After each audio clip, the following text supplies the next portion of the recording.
میں حسین سے سچی محبت ہے تو ہمارے یہاں محبتوں کے پورے گجرات نہیں ہندوستان بھر میں الگ الگ لوگوں نے طریقے نکال رکھے ہیں اور سب کی اپنی اپنی محبت ہے. لوگ یہ کہتے ہیں محبت میں سب کچھ جائز ہے. محبت میں بھی سب کچھ جائز نہیں ہوتا. شریعت کی حد میں جو چیزیں ہیں وہ جائز اور شریعت سے جیسے کروس کیے وہ ناجائز ہو جائے گی. اس کی میں مثال دے رہا ہوں. امام حسین کے نام پر محفل سجانا جائز, امام حسین کے نام پر سبیل لگانا جائز, امام حسین کے نام پر نیاز کھلانا جائز, امام حسین کے نام پر شربت پلانا جائز, امام حسین کے نام پر غریبوں کی خدمت کرنا جائز, امام حسین کے نام پر مسجد میں کوئی نئی چیز دے کر امام حسین کی بارگاہ میں خراج عقیدت پیش کرنا جائز, امام حسین کے نام پر قوم کے چھوٹے چھوٹے بچوں کو میٹھا کھانا کھلانا جائز, امام حسین کے نام پر قرآن خوانی کروانا جائز, امام حسین کے نام پر ذکر الہی کروانا جائز, ذکر امام حسین کرنا جائز. یہ سارے کام جائز اور یہ شریعت کے اندر میں رہ کر جائز ہے الحمدللہ. لیکن اگر کوئی امام حسین کی محبت میں یہ کہے معاذ اللہ رب العالمین کہ میں تو ڈھول تاشیوں کے ذریعے امام حسین کی محبت ظاہر کروں گا, تو آپ تھوڑا غور کیجئے گا. میں آپ کو کہنے نہیں آیا, یہاں بچتا بھی نہیں ہے, میں نے بہت ساری چیزیں معلوم کر لی ہے, لیکن ہوا ہے نا ہر طرف اڑتی ہے, وہ ہوا ہوتی ہے نا تو گرد و غبار ہر طرف جاتی ہے, تو کبھی نہ کبھی ادھر بھی آ سکتی ہے. تو ہمارے یہاں یہ مطلب سوچ ہوتی ہے کہ سب گاؤں میں یہ ہوتا ہے تو ہم کیوں نہ کریں. یاد رکھیے, جس چیز کو اللہ اور اس کے رسول نے حرام کر دیا وہ کسی کے کرنے سے حلال نہیں ہو سکتا, کیونکہ جو حرام ہے وہ حرام ہے اور وہ ہر حال میں حرام ہے. اس میں یہ چیزیں نہیں ہے کہ کوئی تعویل کرے گا, نہیں. میں اس کا ایک حوالہ پڑھ دیتا ہوں, آپ کو وشواس آ جائے گا. اور یہ میں اپنی بات نہیں بتا رہا ہوں, یہ میرے پاس کتاب ہے شیخ عبدالتواب صاحب کی مابعد کربلا, یہ کتاب کا نام ہے, اور میں امام حسین کے فضائل پڑھ رہا ہوں. اس میں مجھے یہ بات یاد آ گئی تو آپ کو بتا دے رہا ہوں. امام حسین رضی اللہ تعالیٰ عنہ کی شہادت کے بعد جب کربلا سے لے کر کوفہ, کوفہ سے لے کر دمشق وہ قافلہ پہنچا, اس میں امام زین العابدین کو یزید کے سامنے پیش کیا گیا. یہ میں کتاب آپ کو دکھا رہا ہوں, اس کا صفحہ نمبر 70 اور صفحہ نمبر 71, اس میں یہ واقعہ لکھا ہے کہ جیسے امام زین العابدین کو سامنے پیش کیا تو یزید نے پوچھا یہ کون ہے, تو کہا کہ یہ علی بن حسین ہے, یعنی امام زین العابدین کا نام علی ہے. تو کہا یہ علی بن حسین ہے. کہا اس کو زندہ چھوڑ دیا, تو کہا ہاں. کہا اس کو بھی قتل کر دو. یہ کس نے کہا؟ یزید نے. اب اس وقت ہوا کیا سنیے, اور یہ میری بہنوں کے لیے بھی خاص ہے. حضرت ام کلثوم نے جو امام حسین رضی اللہ تعالیٰ عنہ کی سگی بہن ہے, انہوں نے کہا یزید کو ڈانٹتے ہوئے, اے ہندا کے بیٹے خبردار, زین العابدین کے قتل کا ارادہ نہ کرنا, ورنہ اب تک تو ہم نے صبر سے کام لیا. یہ کس کی آواز ہے؟ امام حسین کی سگی بہن ہے, اور یہ ببانگے دوحل یہ اعلان کیا ابھی تک تو صبر اور ضبط سے کام لیتے ہیں. اگر تو نے رسول اللہ کے نواسے امام حسین کی نسل کی آخری کڑی کو مٹانا چاہا تو ابھی اور اسی وقت ام کلثوم اپنے نانا کو آواز دے گی. یہ جملہ ہے حضرت ام کلثوم کا, کہ اپنے نانا کو آواز دے گی. اور سن, اگر ہم نے پکار لیا تو یاد رکھنا تیرا کچھ بھی بچنے والا نہیں ہے. اب یہ بات سن کر یزید جو ہے نا وہ خاموش ہو گیا, اور اس وقت آپ نے صرف حضور کی بارگاہ میں ایک عرضی یوں خالی پیش کی, اور وہ عرضی یہ تھی, اے دو جہاں کے فریاد رس, اے خیر الرسول فریاد رس, آپ کے لخت جگر امام حسین تو شہید ہو چکے ہیں, اب آپ کی نسل کی آخری نشانہ یہ لوگ مٹانا چاہتے ہیں.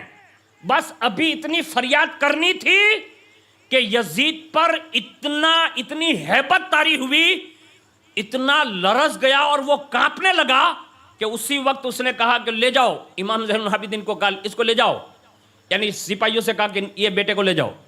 امام حسین کے بیٹے کو چھوڑ دیا. پتہ یہ چلا رسول اللہ کی بیٹی دمشق سے آواز لگا کر رسول اللہ کی بارگاہ میں فریاد کر سکتی ہے. میری بہنوں سے بھی گزارش ہے, زندگی میں جب بھی کوئی مصیبت آئے کوئی ایسی انبن ہو جائیں یا خاندان میں ایسی کوئی پھوٹ پڑ جائیں, کوئی تمہاری نہ سنے تو آج بھی مدینے کا سلطان ضرور سنتا ہے. اور اعلیٰ حضرت اس پہ کہتے ہیں دور و نزدیک کے سننے والے وہ کان, کانے لالے کرامت پہ لاکھوں سلام. اور کسی اور نے یہ کہا ہے کہ ہم یہاں سے پکارے وہاں وہ سنے, مصطفیٰ کی سماعت پہ لاکھوں سلام. اور وہ جس کی سن لیتے ہیں ایک نظر کرتے ہیں تو اعلیٰ حضرت کہتے ہیں جس طرف اٹھ گئی دم میں دم آ گیا, اس نگاہ عنایت پہ لاکھوں سلام. اللہ اکبر, نعرہ حیدری. بس یہ یزید پر لرزہ طاری ہوا, کہا امام زین العابدین کو چھوڑ دو, چھوڑ دیا.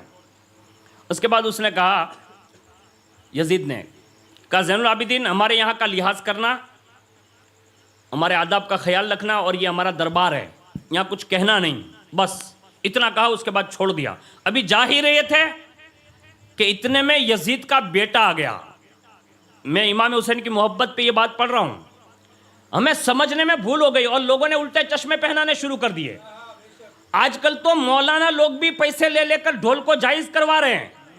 میں یہ کربلا کے بعد کے پہلے مظلوم اور صابر اور شاکر امام زین العابدین کا حوالہ پڑھ رہا ہوں جو ڈائریکٹ امام حسین کے سگے بیٹے ہیں, اور یہ یزید کے دربار میں کھڑے ہیں.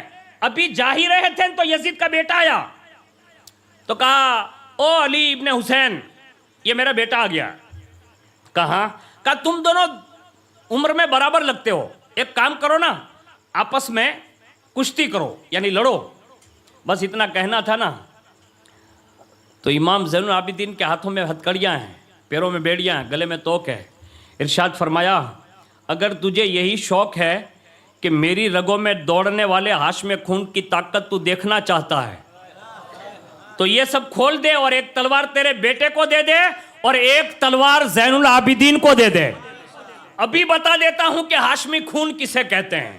یعنی جرت دیکھیے, یعنی کئی دنوں کا سفر ہے, سفر کے بعد بھوکے اور پیاسے ہیں, لیکن اس کے بعد بھی ہاشمی خون کا تیور یہ تھا کہ ایک تلوار اسے دے دے, ایک تلوار مجھے دے دے, پھر دیکھ.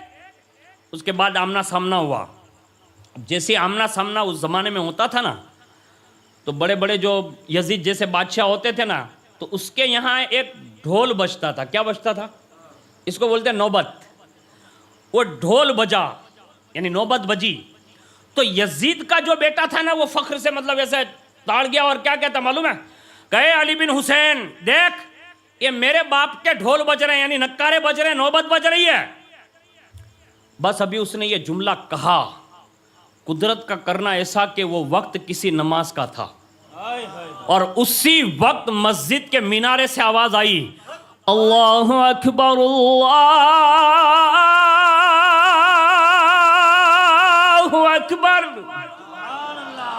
جیسے یہ اذان کی آواز گونجی اور جب اشہد ان محمد رسول اللہ پڑھا اس مؤذن نے, تو امام زین العابدین نے فرمایا او یزید کے بیٹے, یہ نوبت اور یہ ڈھول تو صرف تیرے باپ کے اس قصر اور محل میں اس وقت تک بجے گی جب تیرا باپ یزید زندہ ہے, اور یہ جو مؤذن کہہ رہا ہے یہ صبح قیامت تک ہمارے خاندان اور میرے نانا کی عظمت کے یہ جھنڈے گاڑتی رہے گی. اب مجھے بتاؤ ڈھول کی فیور کس نے کی بھائی؟ یزید کے بیٹے نے. اور اذان کی فیور کس نے کی؟ امام حسین کے بیٹے نے. مسئلہ ہمارا صاف ہو گیا. اب ہمیں کسی مولانا صاحب کو پوچھنے کی ضرورت نہیں ہے کہ یہ جائز ہے کہ ناجائز. امام حسین کے بیٹے نے خود نے جو امام ولایت ہے انہوں نے فیصلہ کر دیا, کہا حق یہ ہے اور باطل یہ ہے. یہ ایک بات میں نے